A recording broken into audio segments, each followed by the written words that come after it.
So we're live. Send request. Oh yeah. All right. So now we're live again. Live again. Yeah, very much alive. So yeah, we wanted to talk about people pleasing, right? And yeah, that's the topic we wanted to explore and see what we can learn from this conversation and what you can learn from this conversation. And just before we begin, maybe we wanted to sketch out the term. What do we mean by people pleasing? Because I think many people may have different definitions of it.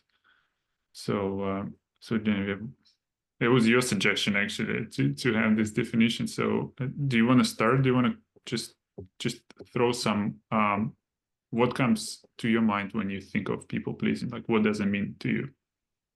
Well, actually, words come into my mind more than sentences. So I'd say like integrity is one of them. You're out of integrity when you're just people pleasing other people. Right. What else is coming up for me word-wise?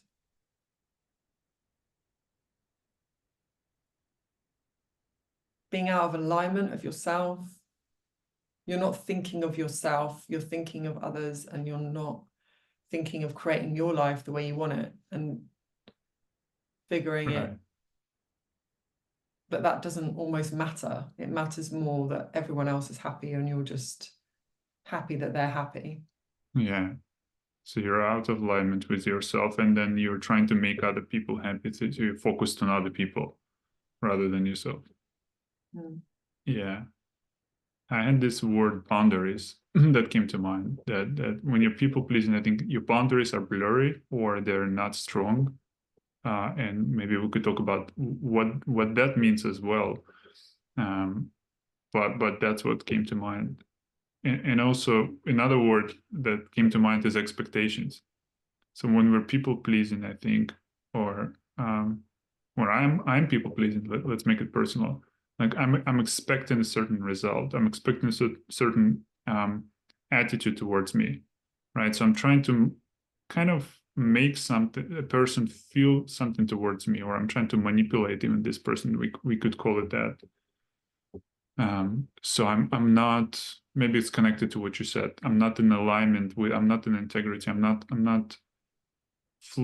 not being honest with that person in a way because I'm expecting something. When you're saying that, what I'm hearing is, as well, what's coming up for me is you're in your comfort zone. So there's something quite comforting about being a people pleaser because you're not stretching yourself, you're not asking for something you want. You're just like, there's no discomfort there when you look for just other people. Right, it's an interesting idea. Yeah, it feels comfortable because it feels kind of for the mind. I think it feels predictable and familiar. So it gives an illusion of control, as if we can actually control people's reaction towards us, right? Whereas when we act in alignment with ourselves, it feels to me it feels more unpredictable. Like I don't know how that person is going to react to the real me. Yeah. Right? Rather than I've tried people pleasing before and it worked, and I can predict that it's probably gonna work or likely gonna work with this person as well. Yeah. So we discussed just before the call a couple of questions that could be useful, right, to explore, and then it just one came to me. It's like, why do you think we people please, and why do we do that? Which is such a great question, right? Like, why do we actually do this thing called people pleasing? Yeah. I feel we do it for an element of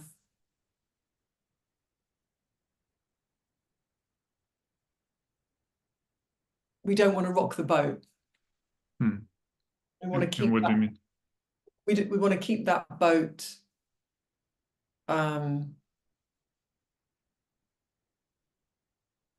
like I'm visualizing, like, you know, when you go on a boat, say you go to a boat to Ireland, which requires you to go on a boat if you want to go to Ireland from London.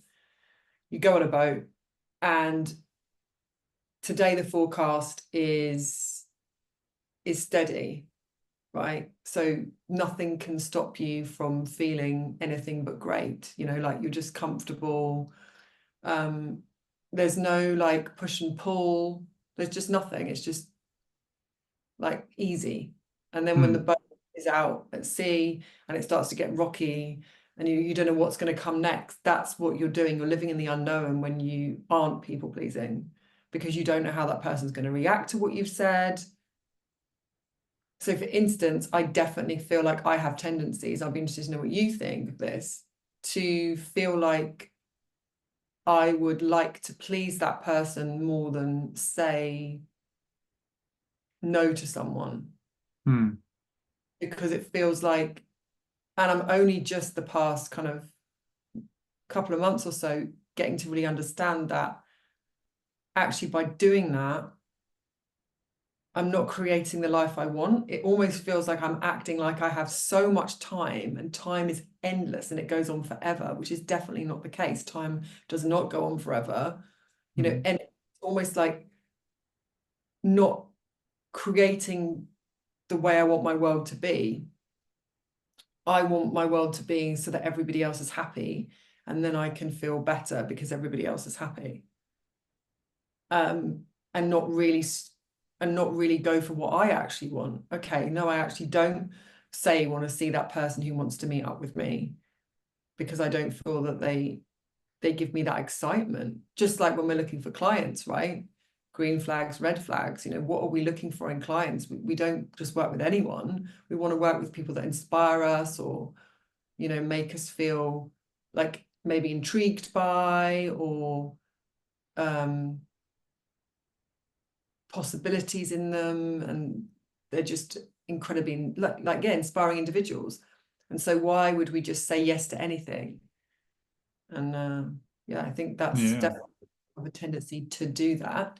And it's about creating how I want to be, every day. And that is not something that I want to do, is to just meet people because they want to meet up with me, but actually think, do I actually feel like these people bring something to my life? Do I actually feel excited by them, you know? Yeah. Yeah, that's what's Yeah. happening. First of all, I can relate, to saying yes to people who want, just saying yes reactively to people who want to meet, or to want to have some of my time. And I really like this word you said, creating, because I think when we're people pleasing, we're not creating. We are really reacting, right? We are essentially reacting to other people's agenda, um, probably by saying yes to whatever they ask of us.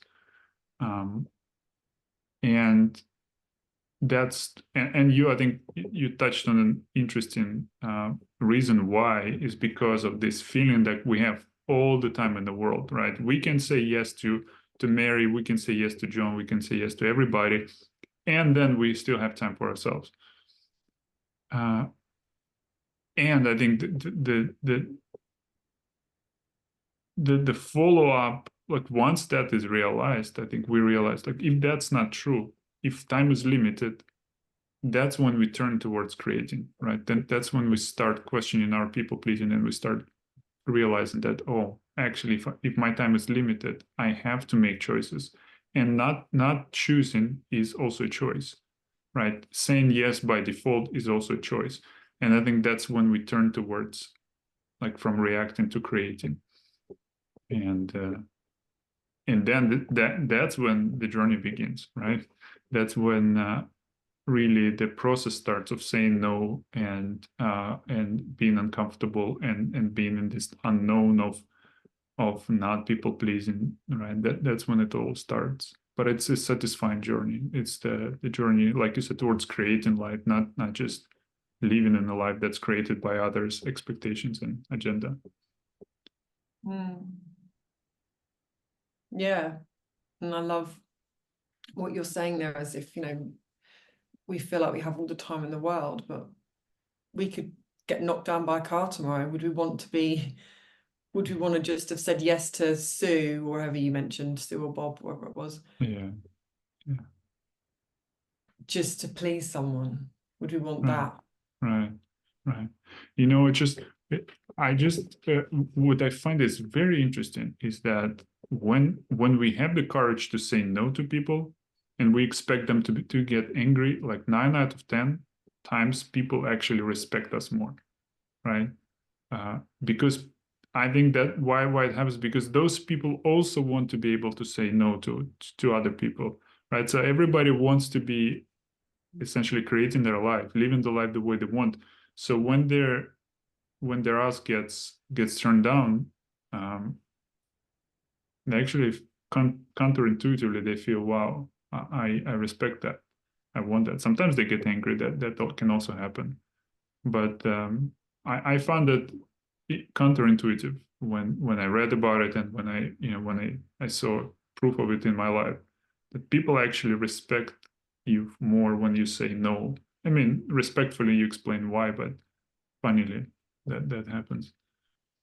Yeah, I love that. That like actually something good can come, someone else can learn from that.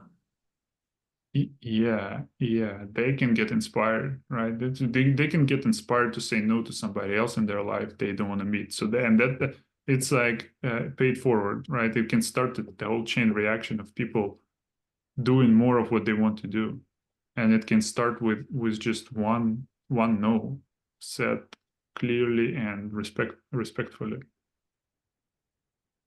And I just something came to mind, a quote I read today that by a writer named Anne Lamott, that the quote sounds like this: "No is a complete sentence."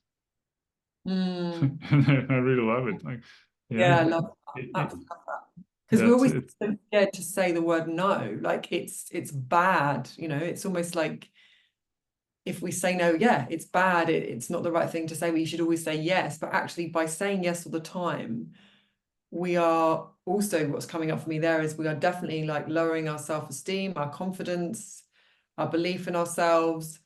We don't trust ourselves as much because, yeah, why would we trust when we're lying to ourselves, like when we're lying to other people, you know? That's Yeah. not, that's not, sometimes that's the thing. Like when you say yes, you're actually worse off. Yeah, and I would say maybe even most of the time, or maybe most is an exaggeration, but a lot of the time when we say no, yes to something, I would say we say it habitually out of, or okay, I'll speak for myself, not to generalize. Like I will say yes just because, like you said, we've been trained, conditioned to say yes. We want to be liked, or sometimes not really thinking about the offer long enough. So somebody offers to meet, and almost automatic is like, well, yeah, sure, let's do it. Mm. And yeah, and then like just that moment of pausing and thinking, do I really want that? Like, do I have time for that? Do I want to do that? Can actually cost us hours. Most often cost us hours planning for that meeting, going there, meeting, going back home. Right? Just a moment to stop and ask, do I just check in with ourselves, like, do I really want to do it? Yeah, and even if I'm free, why would I want to do something with someone that I don't actually have? I'm bored, or I don't, you know, I'm not.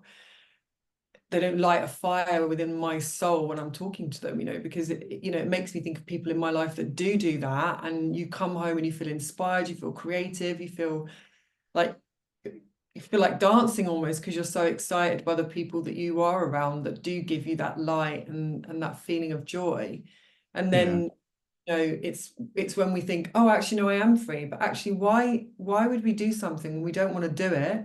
When we might be free now, but we might not be free in 2 days' time. Or we might be free and we might be able to just do something that we actually love doing. yeah, yeah. Just something occurred to me that it's actually interesting that what you said, that we are free now, but we will not necessarily be free 2 days from now. So it's in a way like our present self says yes because he or she is uncomfortable or bored or has time, and our future self is paying for it, meeting that person that we didn't really even want to meet, back when we said yes to it.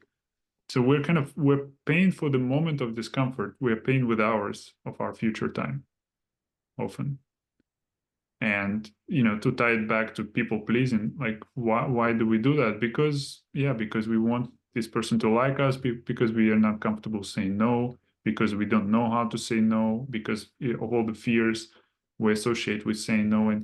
And I just wanted to say quickly that, like, that biologically it makes all the sense, like evolutionary, it makes all the sense. When we lived in tribes, it was really important to fit in, right? And we lived in tribes for a very long time. So it was really important that people in our 50 members or so tribe like us, right? Because they don't like us, we get casted out, we die, essentially. So it was really ingrained in us very deeply biologically to be trying to people please.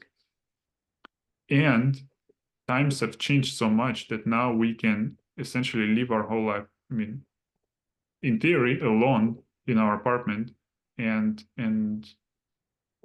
we don't need to people please anymore, but we still live as if we do. So I think there's this biological element that we need to keep in mind, that it's not just a habit, it's ingrained in us, and we can move on from it. Yeah. But it sort of makes me think of that recording that Steve Chandler's did, which is called Inventions or something, Personality Inventions or something like that.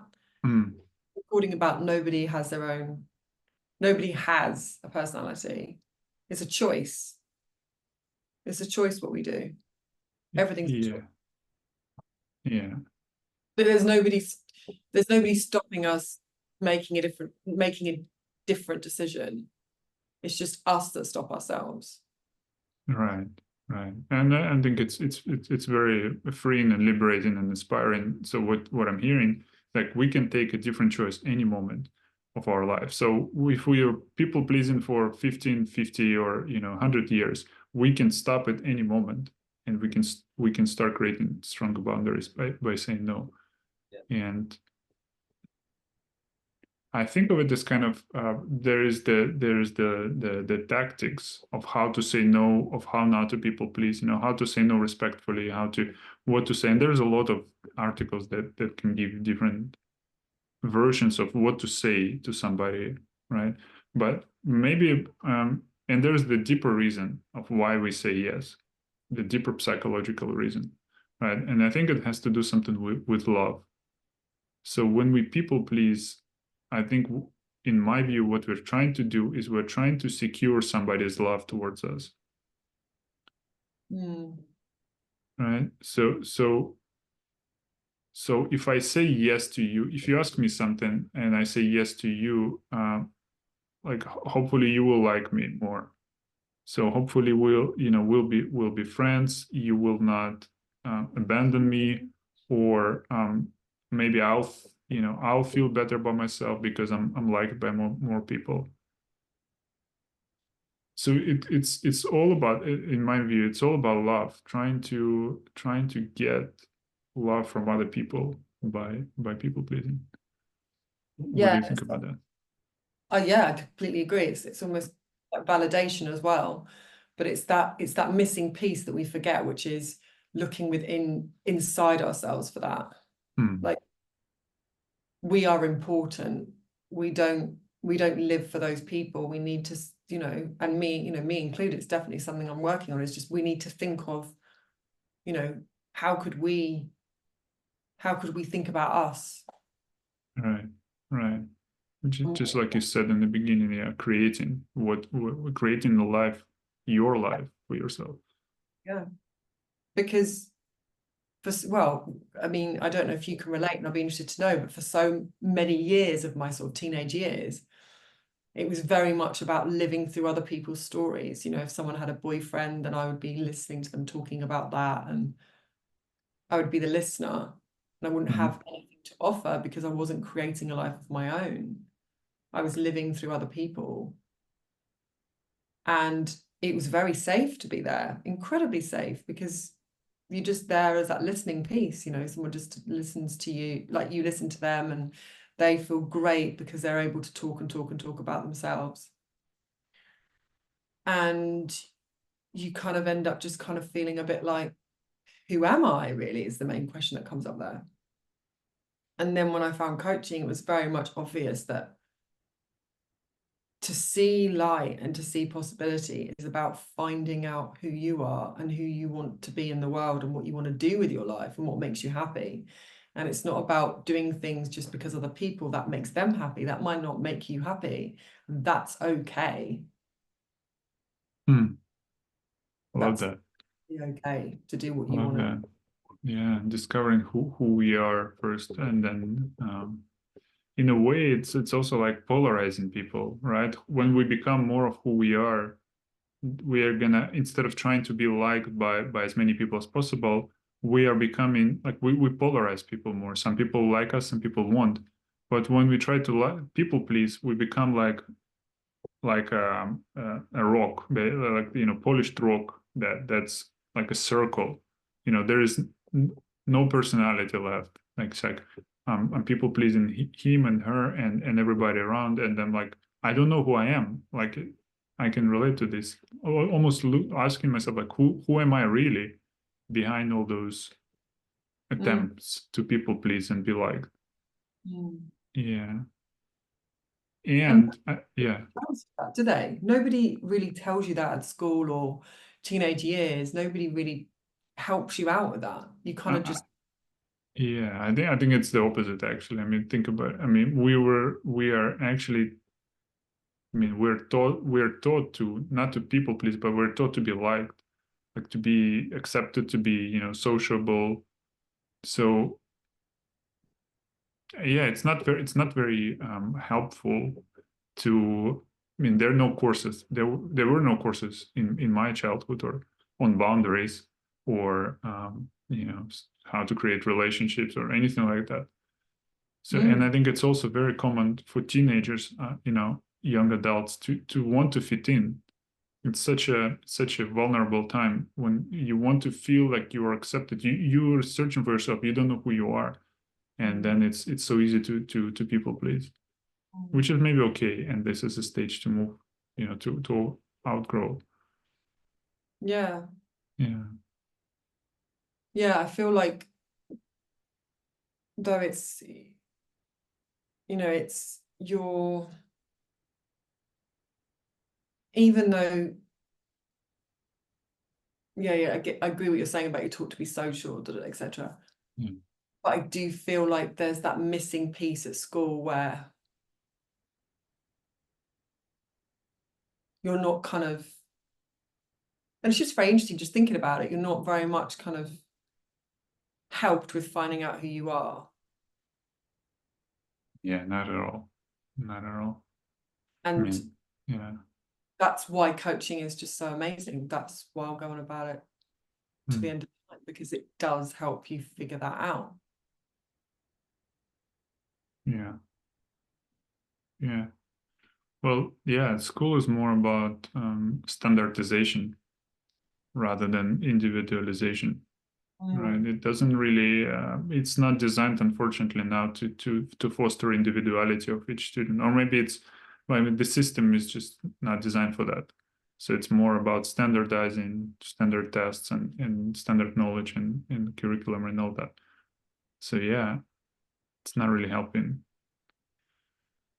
mm, So it becomes an individual journey. And yeah, I didn't think about coaching as actually it's the tool, yeah, it's the mechanism to help a client to maybe for the first time in their life to ask themselves, like, what do I really want? Like, who am I? What do I want? What's important for me, not for my partner, my parents, my children, but what do I want? It's so important. so important. Yeah. And another piece that I really like you said earlier is that we what we really want, I think, is like to turn towards ourselves. What we really want is to feel love, to feel like we are our best friend, and that we are on our side, that we care, that we like ourselves. And I think what happens often is like we try to get that as a reflection of other people's admiration and acceptance. So what we chase status and fame and popularity in trying to make other people like us so that we like ourselves because they like us. But what we don't realize, or I didn't realize until recently, we can turn towards ourselves at any moment, right? We can talk to ourselves differently. We can work on our self-image. We can love ourselves, and we can be our friend. Just simply think of what would I say to a friend in a situation like difficult situation. Like I can say that to myself. How would I support a friend? I can support that. I can give this kind of support to myself. And then it becomes, I think we automatically almost people please less because we know that no matter how they react to us, we have us, right? We have a friend, and that's the friend that's not going to leave us because that's us. Yeah, that's really beautiful to think of it like that. 100%. And I think we spoke about it last time, I'm pretty sure, about it's so easy to be unkind to ourselves, and just to wear that as a badge of honor. And and it really dawns on me more and more as we're having this conversation how much time is precious. And yeah, like anything could happen at any moment, so why not live the way we want to live? And also, even though there will be discomfort, saying what you want, that's so much better than leaving the planet thinking that you had pleased people and hadn't done anything you wanted to do. So Right. yeah. Yeah. I don't think anybody says that. Like I've lived that was a life well lived. I pleased everybody. I really pleased everybody well. I've lived my life well. Um, and I think also often people don't really like we may overestimate how much other people want our company. How much do they really like when they're asking like, do you want to go for coffee? Like how much do they really want it? If I say no, it may seem like because when I'm depending on my level of egocentricity may feel like it's going to be the end of the world for them if I say no. But most likely I'll say no, and even if they feel angry or disappointed or whatever, they will have forgotten about it by the end of the day, and it's no big deal. Yeah, it's exactly like you said there. Like it's always the thought of doing something that's just always way worse than the actual thing you do. It's like, I'm sure you can relate to this, when you've had to go to, like, I don't know, a dinner or something with someone, and you're not really sure, you're not really in the mood and all that kind of stuff. But then when you get there, you realize actually it's so much easier and better company than you thought. So it's always the amount of time we spend in our heads talking about what could happen if we do this and we do that is far worse than and then what happens from the action. Yeah, 100%, 100%. So we overthink, like I would say, we overthink things a lot, and people pleasing is essentially is overthinking, right? So it's trying to imagine another person's reaction and trying to match it so that they would like me. Absolutely. So there's this whole scenario going on in our head, like what do they want to hear from me so that they like me? Yeah, and you'll never know. Right, you never know. You never know. You could think of 93 different responses to what they might say, but you're never actually going to figure it out unless you actually send the message, Which is a powerful way, I think, to sometimes maybe ask one of the practical ways like to with people pleasing is to ask a person like how much do you really want to meet, like how much isn't, well, in a different way, but how important it is for you really, like I have this planned but if it's important we could also meet, how important it is for you, and the person I think 9 out of 10 times will say no, it's okay, it's not that important. um as a way, but it's also in a way it's like living there. If they say yes, it's still living their agenda. But a stronger way would be just to check in with ourselves, like, what do we want, right? Do we want it or not? I have a question for you, which is coming up for me, is like, what do you think it's literally gone out of my head, my question. Maybe it'll fly into mine. It'll fly in. Oh yeah, that's what I was going to say. When you think of like how you would approach a message to someone that, say, you wanted to get out of something, basically you want to get out of someone asking you to meet up. Mhm. What do you feel is like the best way to do that? Is it really going in and explaining, like, thank you for your message, but actually being like really really, really super honest with your reasoning? Or is it maybe just kind of like a light brush, like a light message? So you're telling your point, but you're not being really, really like firm.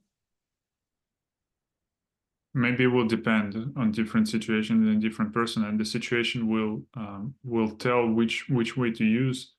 But I would be cautious of over explaining myself, right? So if I'm over explaining, I feel like I need to explain. I'm almost like I'm excusing myself. I'm excusing myself for doing what's best for me with my time, which in the only life that I have. It sounds kind of ridiculous, right? But I don't want to say no, just no, like no, flat no, right? I want to say like no, yeah, thank you, yeah, be polite, be respectful, thank you, thank you for thinking of me or inviting me. And it could be, maybe this could be a lifetime, like, and I have other plans. I can't do it. Um, I don't think anybody would just object to somebody saying they have other plans already. Yeah. I love what you said there about it actually comes into, you're not actually being, you are stepping away from people pleasing, but you're not stepping away from it completely by doing it like that, are you? By almost slightly apologizing for yourself before you've even started the email or the text message. Yeah, I think it starts with ourselves, right? So the degree of apologizing, I think, will be proportionate to the degree of people pleasing we still have, right? So if we are apologizing, that means that we are, well, in a way, we are people pleasing. We're trying to make them make it more palatable, trying to make them like it more. Um, yeah. Yeah, so it's actually really important to do it in the right way as well. Like not right, there's no right way to do anything, as we know, but like, as in, it's very important to really 100% go against the people pleasing, not kind of like 80%. Yeah. And maybe it's, in my experience, it's a practice as well. The more we practice, the better we get at it. And also, the more we practice, the more we learn that nothing terrible happens when we say no to people. So it teaches us that we can actually say no and with no negative consequences. And just something that occurred to me as I was listening to you is, maybe it would be useful to just think, what kind of a response would I like to get to somebody I invited? Like, what would feel good to me? Firm, strong, but also not too strong. What kind of answer would I respect to my invitation that said no? Could be useful to think of that, and then just write a similar answer. Yeah, and also think more about that than think about the hypotheticals, what they might say. It's much more positive for the brain to be doing that rather than, Yeah. around like, oh, they could say this, they could say this, they could say this, right? So if we do that and we think more about, actually, what would we like to get? That's much more of an opening, much more open and freeing than, oh, it is. What if they say that? Oh, What if they shout at me? What if they block my number? You know, all these things that we think, you know. Yeah, the Um, the, the imaginary land of what imagine, if. Yeah, yeah, but nice sometimes, but definitely not mm, not as a regular feature. yeah, yeah. It's really yeah. I like this idea. So if we send a good response, we kind of know that we've done our part, and whatever they reply, it's not up to us. We don't have to think about it. Mm, mm. So I'm aware of the time, and we have gone a bit over what we planned for. Right. Yeah. So what are any parting thoughts on this, or anything you would like to add before we wrap up? This has been a wonderful conversation. I always enjoy talking to you, as you know, and I just hope people can just, if they're watching this, can feel a bit more understanding of like how there is another way to be. We don't need to forget about ourselves. We are important, just like everybody else is. Hmm. And we only have this. Yeah. We only have this. Yeah. And time flies. So don't wait for the right moment. There isn't a right moment. Just act. Yeah. That's beautiful. Parting message, I would say. And yeah, I really enjoyed this conversation. Yeah, it was Yeah. beautiful. Yeah. If anyone has any questions, send Yakov and I a message. Yeah. If you yeah, we would be happy to share our experience or help you um to step into less people pleasing. Mm, Let's call it that, because it's a process. I think it's not a dimmer switch. It's a process. 100%. 100%. Yeah. So, all right, then until next time. Have a lovely afternoon, everyone. Yeah. Bye. Bye bye.